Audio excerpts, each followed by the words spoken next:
And how do you do, y'all? Interesting. So I have a Molson Canadian. I'm doing a Molson Canadian because I've got a Canadian friend, Jackie, who asked me to do a Canadian beer.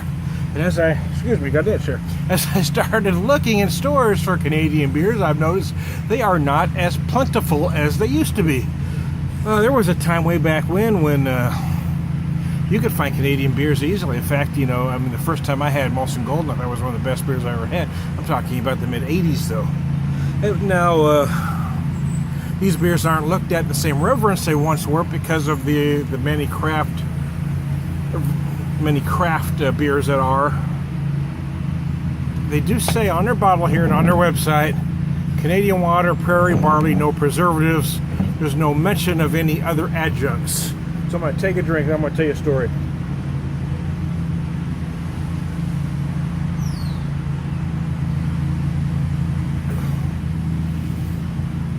Oh, yeah.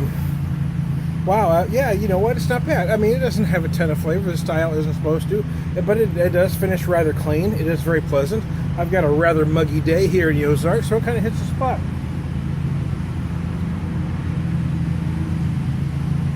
Oh, damn. So I grew up in Southern California. In 1987, I was 22 years old. I moved up to Washington State to live with my brother for a little while.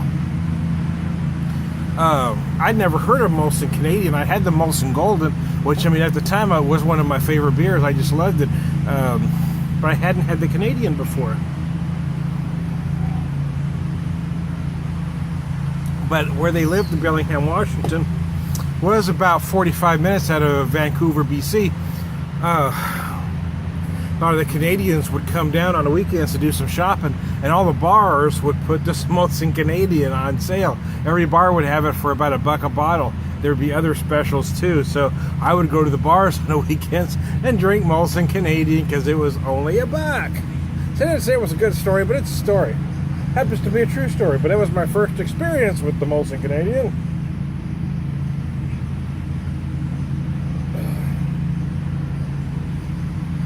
You know what? I'm not finding anything remarkable about this. But I'm not finding anything off-putting about it either. I think it's become easy. Almost, it's that pretentious kind of craft beer thing, that kind of hipster thing, I guess. I don't know.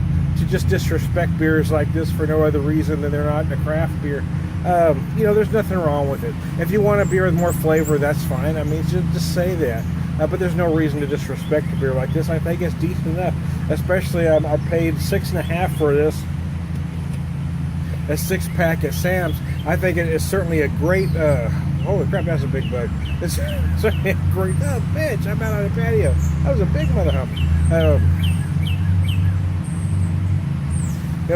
Don't land on me, dude. Where was I? I paid $6.50 at Sam's Club for this. It certainly would make a fine lawnmower beer. Or again, for me, just kind of a relax on the patio and have one while you sit in sweltering friggin'. Oh, it's not that bad. I'm kind of being whiny. But yeah, it's that kind of beer. It's not a beer to, to wax over, you don't need to do a whole lot. You don't need to talk about it for 30 minutes. You just drink and enjoy. And there's nothing wrong with a beer to just drink and enjoy. So, hey, I'm Tommy the Beer Whisperer. I'll talk to you later.